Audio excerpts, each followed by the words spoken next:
Through this entire debacle with the rating service, he would finally get his movie out to the public, and it would only be out there for a couple of weeks because this movie was really controversial for back then. And after only a couple of weeks of the film being out, it would be pulled from theaters. And then a couple years later, he would have cut about, a couple more seconds out of the movie and re-release it to see if it was good for the ratings again. And then it, became a really controversial story again, and then it got pulled again. And then a couple years later, it all happened again.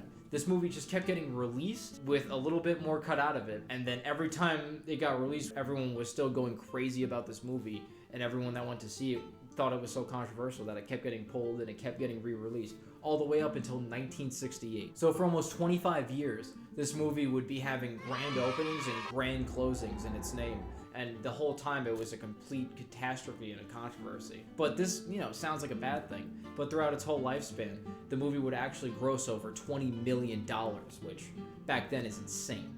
The guy had so much money he could probably buy Disney and Pixar. It was crazy. And that goes to show you, even back then, all publicity was good publicity.